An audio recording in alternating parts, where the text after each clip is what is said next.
தமிழர்களுடைய வரலாறுகளை மலங்கடிப்பதன் ஊடாக தமிழனுக்கு உரிய முறைமையான வடக்கு கிழக்கு இந்த ஆட்சிகளை வழங்க முடியாது என்பதை இங்கே பயங்கரவாத தடை சட்டத்தினை கொண்டு வந்து இதை எங்களுக்கு திணிக்கப்பட்டு இதன் ஊடாக எங்களுடைய கைதுகளை ஏற்படுத்தி யாருமே இதை கேட்கக்கூடாது என்ற ஒரு நோக்கத்தை அடிப்படையாக கொண்டதாகத்தான் இது காணப்படுகின்றது.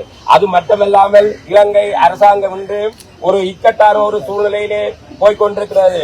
எழும்பி நடக்க முடியாதவன் தள்ளாடி எதுவும் தடியப்பிடித்து நடப்பதற்காக காதலும் நிற்பது போல பயங்கரவாத தடை சட்டத்தை கொண்டு ஆயுத போராட்டமே ஆயுத குழுக்களை இல்லாத ஒரு இடத்திலே எதற்காக பயங்கரவாத தடை சட்டம்?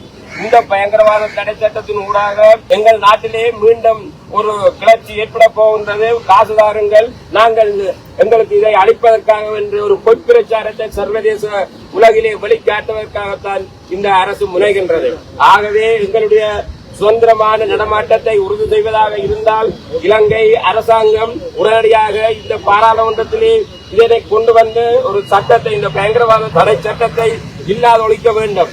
அது மட்டுமல்ல, இங்கே எங்களுடைய தமிழ் பாராளுமன்ற உறுப்பினர்கள் என்று NDP அரசிலே சொல்லிக் கொண்டு தமிழை கூட நீங்கள் ஒழுங்காக அதை பார்த்து விளங்க முடியாதவர்களுக்கு விளங்கப்படுத்த முடியாத ஒரு பாராளுமன்ற உறுப்பினர்கள் ஏன் அங்கே அங்கம் வகிக்க வேண்டும்?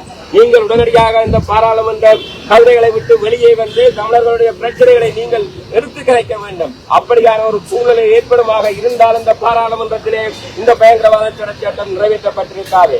ஆகவே நாங்கள் ஒவ்வொருவரும் எங்களுடைய எதிர்கால சந்ததியினருடைய அடக்குமுறைகளை இல்லாமல் சுதந்திரமாக வாழ வைப்பதற்காக இந்த பயங்கரவாத தடை சட்டத்தை நீக்க வேண்டும்.